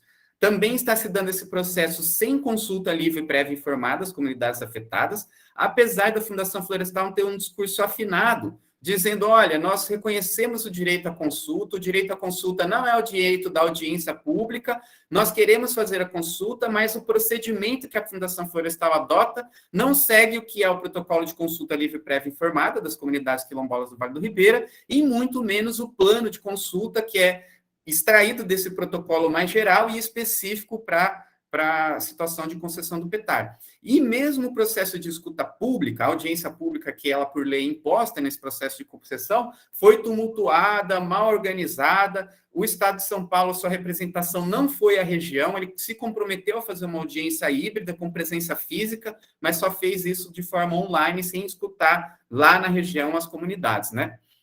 Então, não há estudo, inclusive, sobre o impacto da estrutura local de turismo já que existe, que não teve nenhum apoio do Estado para se desenvolver ao longo dos anos, começou ali para o final da década de 80, né? Então, hoje, quando o turismo está consolidado na região sem apoio do Estado, eles querem conceder. Foi completamente ignorada a possibilidade de desenvolver o turismo de base comunitária. Quando perguntada à Fundação Florestal por que não tinha proposta de turismo de base comunitária, a Fundação disse porque alguém tem que pagar a conta, ou seja, o Estado não leva em conta que ele já tem uma dívida histórica com essas comunidades. E, para mim, uma grande representação dessa proposta do Estado é esse fundo de tela, desse quadro do Debré, que são os homens brancos ganhando dinheiro e se alimentando bem a partir dessa concessão, e o que resta, as sobras, são dos povos e comunidades tradicionais. A Fundação Florestal ela faz uma proposta de que o que se dá ali para as comunidades quilombolas afetadas pela concessão, fazer um pequeno quiosque de venda de artesanato, uma migalha dentro desse processo de concessão, sem nenhum estudo de viabilidade, quem faz artesanato, de onde vem esse artesanato, como ele poderia ser vendido, como ele vai competir com os atrativos de artesanato, inclusive da concessionária, né? E ela faz duas propostas também descoladas, de que o restaurante lá ele tem uma salada quilombola, sem repercutir isso de ponto de vista econômico nada, e nem discutir com as comunidades quilombolas o que esse oferecimento dessa salada quilombola traria de, inclusive, ganho econômico para as comunidades, e ainda propõe que a concessionária faça a comemoração do Dia da Consciência Negra, a despeito de que esse é um dia de comemoração das próprias comunidades quilombolas, né? E, por fim, como é que está a situação da litigância no tema, né? Tem alguns procedimentos, tem uma ADI no Supremo, tem uma ação popular no TJ São Paulo, tem uma suspensão de liminar também no TJ São Paulo, um processo conciliatório na Justiça Federal e um procedimento aberto no Ministério Público Federal que congrega a Defensoria Pública do Estado, da União, o Ministério Público Federal. Mas qual que é o cenário onde a gente vai ver, a gente olha e fala, olha, está muito bem colocado, mas é uma ADI ajuizada pela Procuradoria-Geral da República sem diálogo com a comunidade local. Foi feita uma representação lá em 2016 em função dessa situação, mas a PGR ajuizou essa DIN num escopo muito baixo e sem diálogo com a comunidade local.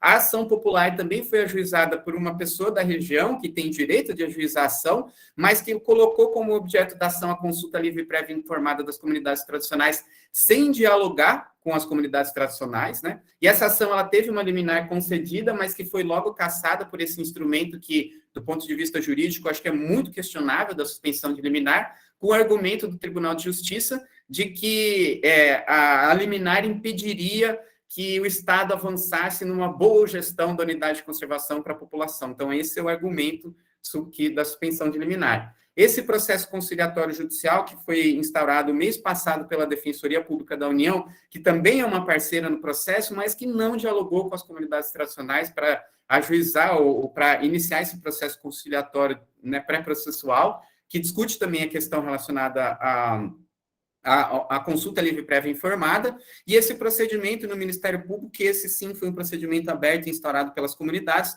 onde se faz esse debate especificamente relacionado à consulta prévia e os estudos de impacto, que ainda tramita e a gente ainda aguarda o edital final da Fundação Florestal para ver que medida judicial pode ser adotada. Então, já estou estourando meu tempo aqui, mas de reflexão final que eu gostaria de apresentar. O Estado encampa a concessão a despeito da oposição da sociedade e uma oposição massiva da região, inclusive de vários setores que às vezes não dialogam entre si, como do empresariado, do povos e comunidades tradicionais. Então, vamos dizer assim, o trator do Estado de São Paulo para cima das comunidades tradicionais da unidade de conservação. As medidas judiciais adotadas até agora, elas são importantes, mas elas não foram construídas em diálogo com as comunidades afetadas, principalmente com as comunidades tradicionais, principalmente a ação no Supremo Tribunal Federal e a ação popular, e as comunidades tradicionais estão desenvolvendo esse mecanismo, vamos dizer, esses mecanismos do direito, a partir do seu tempo, do seu ponto de vista e da sua noção de estratégia no embate com relação a essa proposta de concessão da unidade de conservação, que ainda é um procedimento em andamento, a gente ainda vai ver a repercussão desse caso, mas ele também é um caso paradigmático, porque hoje, não só no estado de São Paulo, mas no Brasil inteiro, principalmente através desse Adote um Parque, tem essa perspectiva de que a gestão das unidades de conservação precisa ser concedida à iniciativa privada e, em via de regra, essa concessão ela toma como ponto de partida a impossibilidade de desenvolvimento do turismo de base comunitária e que tem que ser uma grande empresa, uma empresa de porte internacional para gerir esse, entre aspas, ativos socioambientais para gerar lucro para essa empresa a despeito das necessidades de direitos e garantias que são assegurados pelas leis, tanto da natureza, como diz o professor Marés, mas também as nossas leis criadas aí. Agradeço pela atenção, pelo espaço para o debate. Muito obrigado, professor Fernando Prioste, pelas suas colocações, né? É triste mesmo, né, ouvir que realmente falta essa escuta, né, das comunidades locais, a falta do estudo do impacto ambiental local, enfim, tudo em prejuízo da população tradicional, especialmente a quilombola, né? Esperamos que, enfim, que isso avance de uma melhor forma, né, para todas essas pessoas que são efetivamente prejudicadas por esse tipo de concessão, né, no caso que o doutor Fernando colocou. Assim, então, após as falas dos nossos palestrantes, eu gostaria de possibilitar, então, para quem quisesse fazer alguma pergunta daquilo que foi exposto, né, pelos nossos palestrantes. O professor Emiliano. Bom dia, pessoal. Me escutam? Sim. Aproveitar enquanto o pessoal vai tomando coragem aí para fazer as perguntas, mas primeiro agradecer, né, as brilhantes exposições, muito ricas e vão nos dando um pouco esse panorama e esse desafio que é, né, a litigância nessas temáticas de conflitos socioambientais, né, e a perspectiva de construir isso junto às comunidades, né, como tem esse diferencial, né? Essa última fala do Fernando aponta, assim, né? Uma coisa é judicializar, tu pode ter várias demandas judiciais, mas não necessariamente elas vão estar, né, refletindo o que tem sido colocado e as expectativas, né? Inclusive o respeito aos direitos dessas comunidades. Mas eu queria fazer uma pergunta, um comentário do professor Marés, aproveitar aí o que ele trouxe ali no início, e queria ouvir ele um pouco como ele tem avaliado, né, o desenvolvimento dessa perspectiva de justiça socioambiental que ele vem construindo e seu grupo, né, há um bom tempo, no Brasil, assim, né, a gente vê que, por exemplo, essa temática dos direitos da natureza, que inclusive dá nome a esse seminário, ela ainda é muito incipiente, né, na experiência brasileira, né, ela acaba, inclusive, tendo um papel meio idealizado, místico, né, traz um aspecto que a gente vê que juridicamente ele não tem sido tão bem incorporado, e aí, como eu sei que o professor conhece muito bem também as experiências de outros países, né? Inclusive com várias publicações aí, a gente vê que esse debate tem avançado mais em outras regiões, né? E ontem comentávamos, por exemplo, também, né, o caso do Chile, né? Agora passando por uma constituinte que tem trabalhado isso. E aí queria ver com ele o que ele avalia, assim, né, da situação do Brasil em relação a isso, as expectativas e ouvi-lo um pouco mais sobre esse tema. Obrigado, pessoal.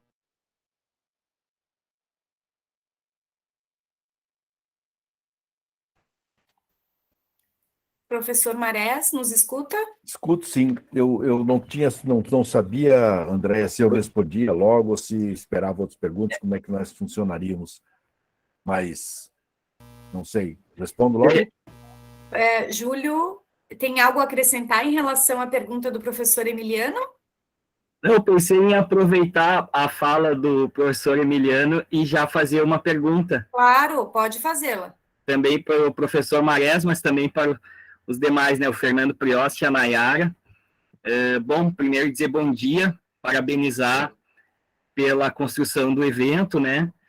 E especialmente o gesto, né, da FESDEP, né? Nesta aproximação da Defensoria Pública do Estado do Rio Grande do Sul, nessa aproximação com este campo aqui, qualificadíssimo, né, e que pode orientar e também ser orientado pela atuação da Defensoria Pública do Estado e pela atuação na área do direito como um todo, né. Então, professor Carlos Frederico Marés, é um grande prazer aqui estar ouvindo o senhor, já o acompanho e leio também, gosto muito do seu livro, acredito que é um avanço, né, essa questão que aponta para a função social da terra e não somente da propriedade, né, propriedade privada. Então, ali nós passamos a construir um entendimento muito mais aprimorado sobre esse tema da terra, né, e podemos daí tentar, quem sabe, apontar, né, daí dialogando com essa proposta aqui do evento, apontar para a função socioambiental da terra. E daí, quem sabe, a gente consegue fazer um bom diálogo nesse sentido que o Emiliano estava propondo, né, sobre os direitos da natureza e de que forma que a gente consegue abranger, né, essas legislações que estão espalhadas pelo país, mas que elas dizem sim sobre terra, sobre território, como a Nayara colocou aqui no uso dos agrotóxicos, como o Fernando Prioste colocou nas comunidades tradicionais, mas que ali estão, né, ali tem um território, e ali tem essa vasta legislação que está espalhada, ou em questões ambientais, ou em questões sociais, né, então eu gostaria que se o senhor pudesse colaborar nessa discussão, e já parabenizo o senhor por ter feito com que a gente avançasse muito neste debate sobre terra no Brasil. Então, obrigado, é isso. Em nome do Conselho Estadual de Direitos Humanos, parabéns aí pela proposta e pelo evento. Obrigada, muito obrigada pelas perguntas, Júlio, Emiliano. Então, passo a palavra para o professor Carlos Marés. Muito obrigado, Andréia. Bom, muito obrigado, Emiliano e Júlio, pelas perguntas. Vou tentar ser o mais breve possível nas respostas para não tomar muito tempo. Eu acho que a primeira parte, Emiliano, a questão dos direitos da natureza, eu acho que a formulação que está feita, e principalmente está legislada, tanto no Equador quanto na Bolívia, e o Equador, eu vou falar, eu podia citar o Emiliano, que tem a tese dele a respeito do constitucionalismo equatoriano, principalmente, não é? Mas eu acho que aquelas formulações dessas duas legislações são tentativas extremamente positivas de tentar, mas a minha sensação é de que apenas está se utilizando ainda, e a teoria geral dos direitos da natureza, como eu estava colocando, apenas se utilizando os marcos jurídicos da modernidade, como se a questão dos direitos da natureza não estivessem para além dos marcos jurídicos da modernidade. Então, eu acho que o grande problema é que quando nós estudamos o direito constitucional e o chamado constitucionalismo latino-americano, ele só tem sentido transformador, de alteração desse sistema propriamente dito, se ele tiver uma marca das sociedades fora do direito e da natureza. E esta marca significa a submissão do direito moderno a esses direitos, o que é uma coisa completamente diferente de você tentar incluir a natureza como sujeito de direitos. Não é? Então, a natureza, sujeito de direitos humanos, vai ficar sempre esquisito e sempre de pé quebrado. Eu não consigo ver a natureza entrando como sujeito de direito dentro do sistema humano. Então, rapidamente, a questão do direito da natureza sempre é colocada como, no meu modo de ver, principiológica, ou seja, os direitos humanos, no sentido dos direitos da humanidade, organizados das sociedades humanas, não podem violar os direitos da natureza, que são os direitos da natureza, e não da natureza em relação à sociedade humana. Quer dizer, são as regras, normas que coabitam na natureza, que permitem à natureza sobreviver. Estas normas não podem ser violadas como se elas fossem as normas principiológicas de toda a estrutura jurídica humana. Essa é uma discussão que nós temos aí para anos, né, Emiliano? E podemos montar grupos de pesquisa para fazer isso, que eu acho que é muito positivo. Não é? Então, essa é uma questão. A questão que o Júlio levanta, que é absolutamente pertinente, né? E eu vou concentrar num pedacinho assim, Júlia, a pergunta é mais vasta, mas um pedacinho assim, da questão do título do livro, porque o livro se chama Função Social da Terra e não Função Socioambiental da Terra. Quando eu publiquei, já a primeira edição, já há mais tempo, portanto, já vinha, eu recebi alguns amigos que me disseram, pô, cara, cadê o ambiental aí? Você frustrou, nos frustrou, etc. A questão que eu coloco é a seguinte: claro que a função é socioambiental, não tenho dúvida quanto a isso, você tem integral razão. Entretanto, no sistema jurídico brasileiro e internacional, no sistema jurídico moderno, o instituto chamado função social da propriedade é que eu queria visar. O meu objetivo era dizer, olha, não é função social da propriedade, é função social da terra, porque quem tem a função é a terra e não a propriedade. E se eu colocasse função socioambiental, eu pensei assim, pode ser que eu esteja errado, Júlio, pode conversar mais sobre isso, a hora que você estiver disponível a gente conversa. Mas a minha ideia é o seguinte, se eu coloco função socioambiental, nós, os juristas, nossos colegas, iam dizer, não, esse livro não tem nada a ver com a função social da propriedade, ele não trata desse assunto, é outro assunto. E eu queria que fosse este assunto. Por isso a razão do título do livro ser assim, e eu não me referi em nenhum momento, eu digo, não, a função é socioambiental, sim, claramente.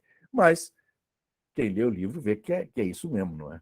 Então, a sua reclamação é absolutamente justa.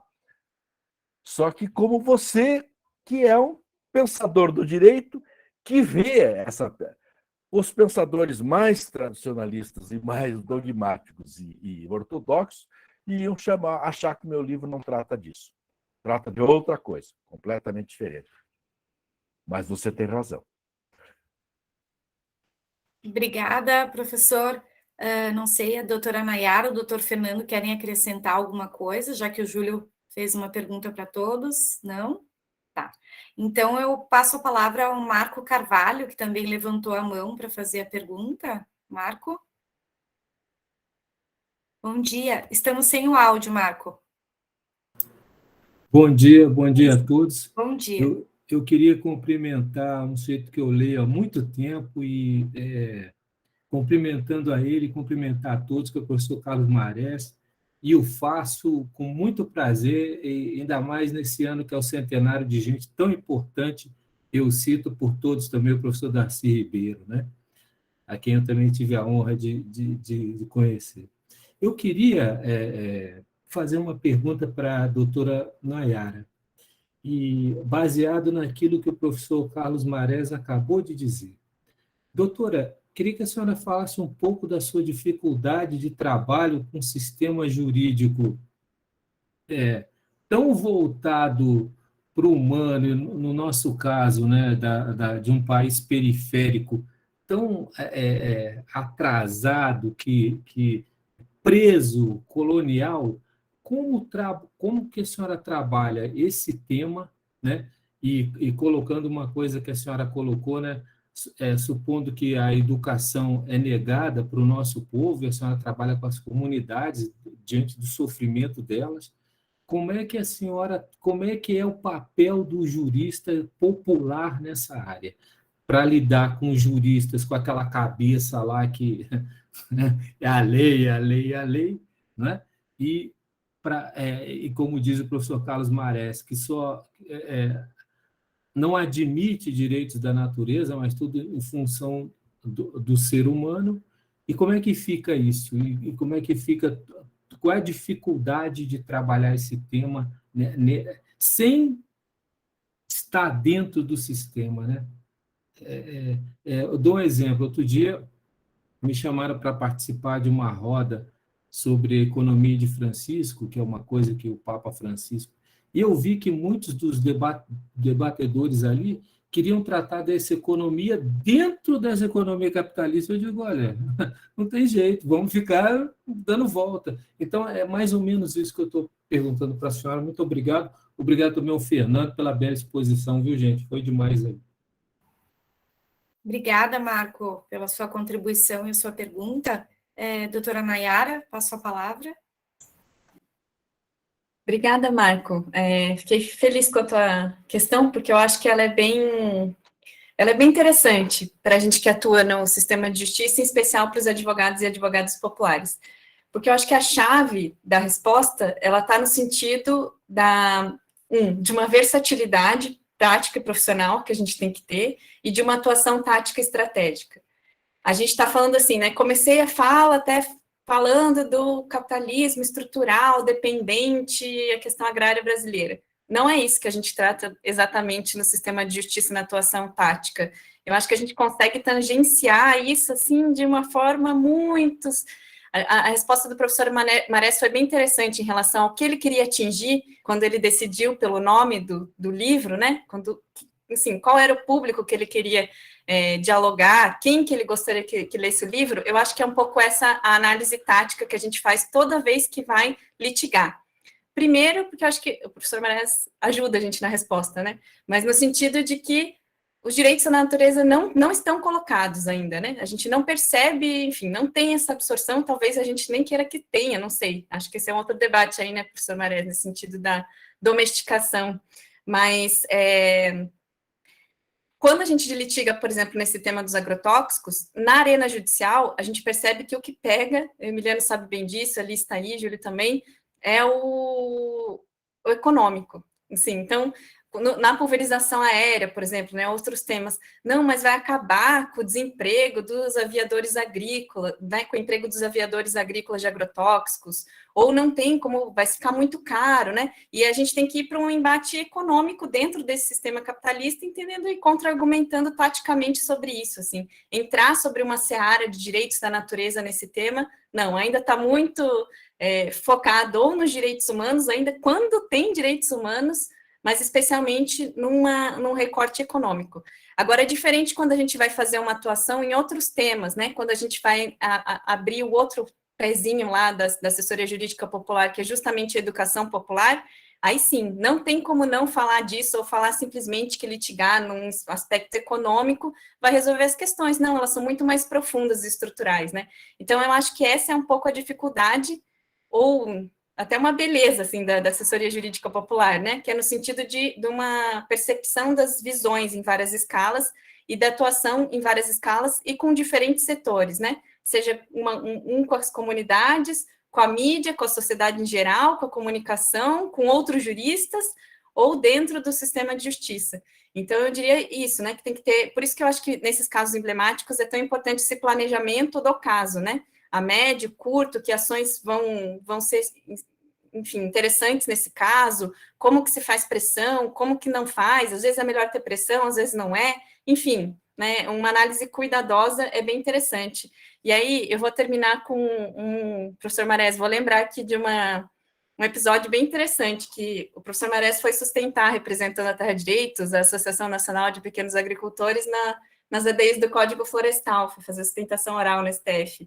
E eu lembro, professor, que você começou a sustentação, ou terminou, acho que terminou a sustentação oral, falando de que você estava ali representando, naquele momento, os agricultores familiares, né, Associação Nacional de Agricultores Familiares. E talvez algum dia, quem sabe, estaria ali representando a natureza, os rios, os animais, quem sabe um dia.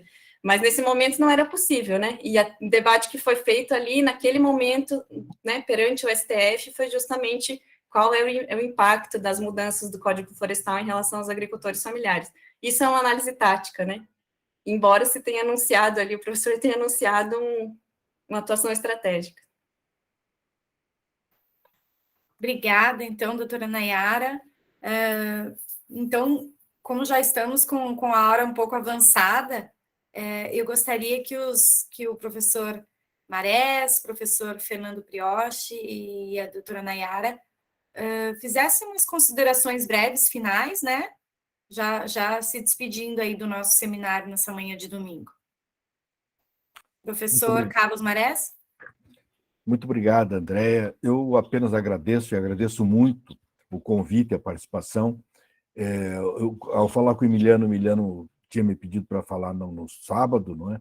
Logo na abertura. Eu, infelizmente, dava uma aula ontem. É incrível como a gente está dando aula sábado e domingo, é umas coisas engraçadas, né? O que acontece com esse mundo virtual, né?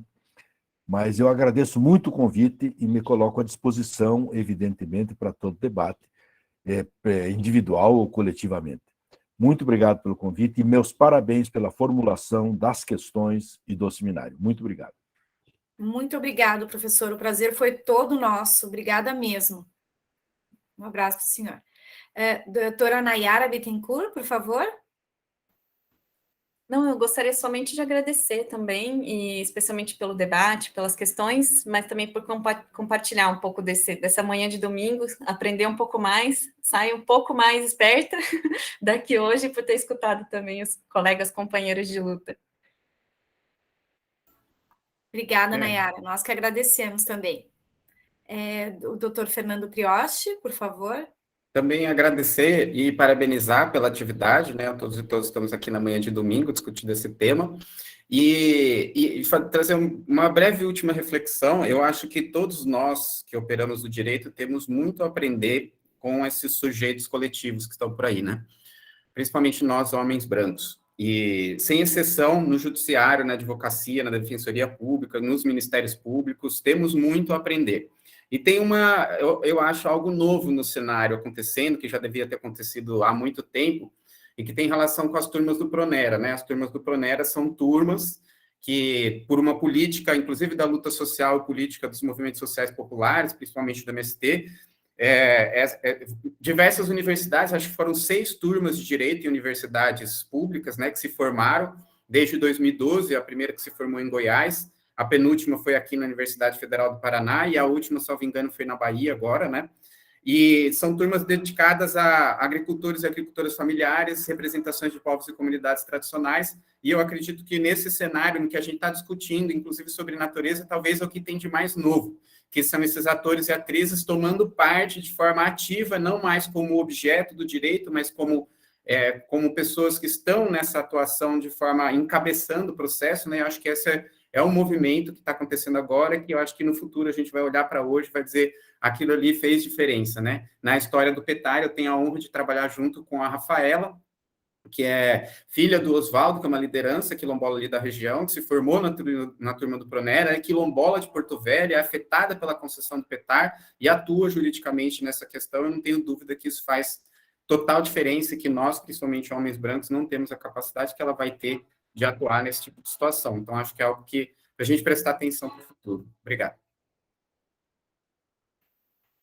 Muito obrigada mesmo. Belas palavras, doutor Fernando. Então, é isso. Nós encerramos, então, o seminário nessa manhã. Agradeço novamente, foi um grande prazer. Tenham todos um bom domingo, né, e uma boa nova semana. Professor Emiliano, quer colocar alguma coisa?